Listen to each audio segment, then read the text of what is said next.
Nah, di sini aku akan menyampaikan tentang pentingnya teknologi keamanan yang diterapkan dalam suatu perusahaan. Saat ini banyak perusahaan yang mendukung teknologi informasi untuk mengembangkan perusahaannya. Namun, tanpa disadari, sistem jaringan dalam suatu perusahaan tidak diimbangi dengan sistem keamanan yang berlaku sesuai standar. Hal ini karena sistem jaringan yang ada dalam perusahaan tidak menggunakan prinsip-prinsip pengaman yang sesuai standar yang berlaku. Untuk lebih jelasnya, aku akan menjelaskan 7 hal tentang keamanan teknologi informasi.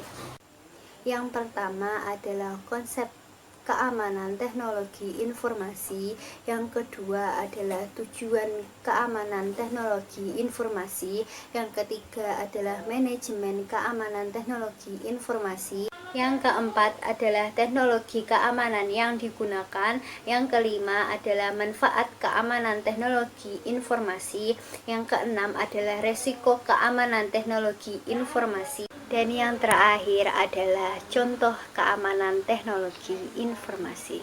Memasuki konsep keamanan teknologi informasi.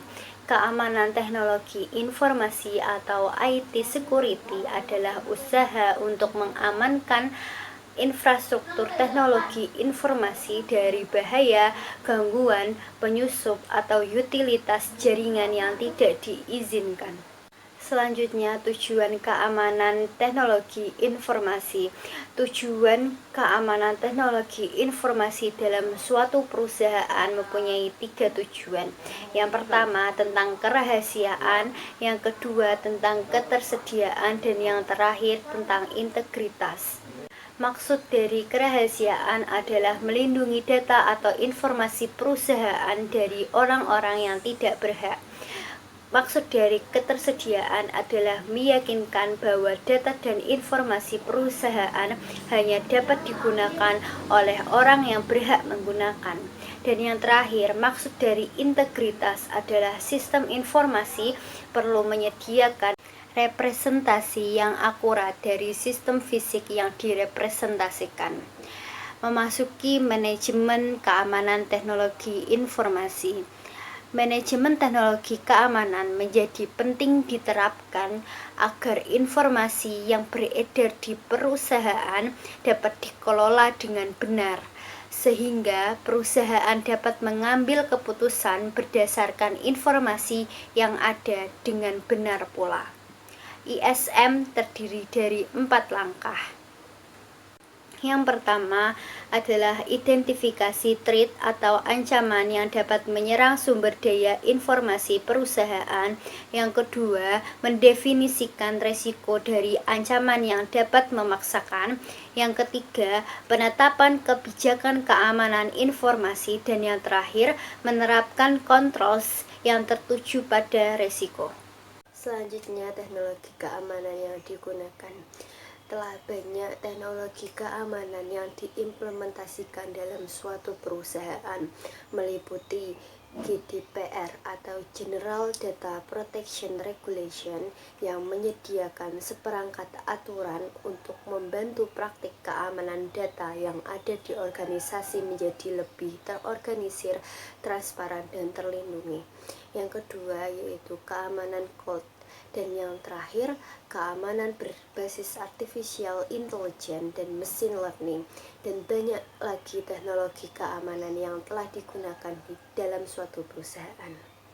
Yang kelima, manfaat keamanan teknologi informasi yaitu membantu perusahaan dalam membangun dan memelihara sistem manajemen keamanan informasi yang baik.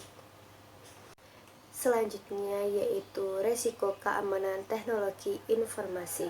Resiko keamanan teknologi informasi berupa interruption, interception, modification, fabrication, dan resiko terbesar keamanan cloud adalah kesalahan konfigurasi pelanggan, salah kelola kredensial, atau pencurian yang dilakukan orang dalam. Yang terakhir adalah contoh keamanan teknologi informasi. Yang pertama, physical security adalah keamanan informasi yang memfokuskan pada strategi untuk mengamankan individu atau anggota organisasi, aset fisik, dan tempat kerja dari berbagai ancaman yang meliputi bahaya kebakaran, akses tanpa otorisasi, dan bencana alam.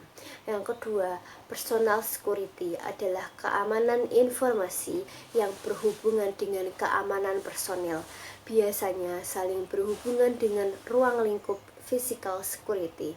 Yang ketiga, operational security adalah keamanan informasi yang membahas bagaimana strategi suatu organisasi untuk mengamankan kemampuan organisasi tersebut untuk beroperasi tanpa gangguan.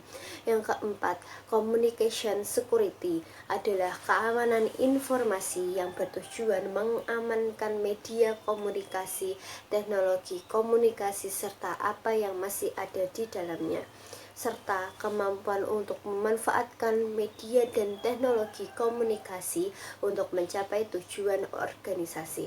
Yang kelima, network security adalah keamanan informasi yang memfokuskan pada bagaimana pengamanan peralatan jaringannya, data organisasi, jaringan dan isinya, serta kemampuan untuk menggunakan jaringan tersebut dalam memenuhi fungsi komunikasi data organisasi.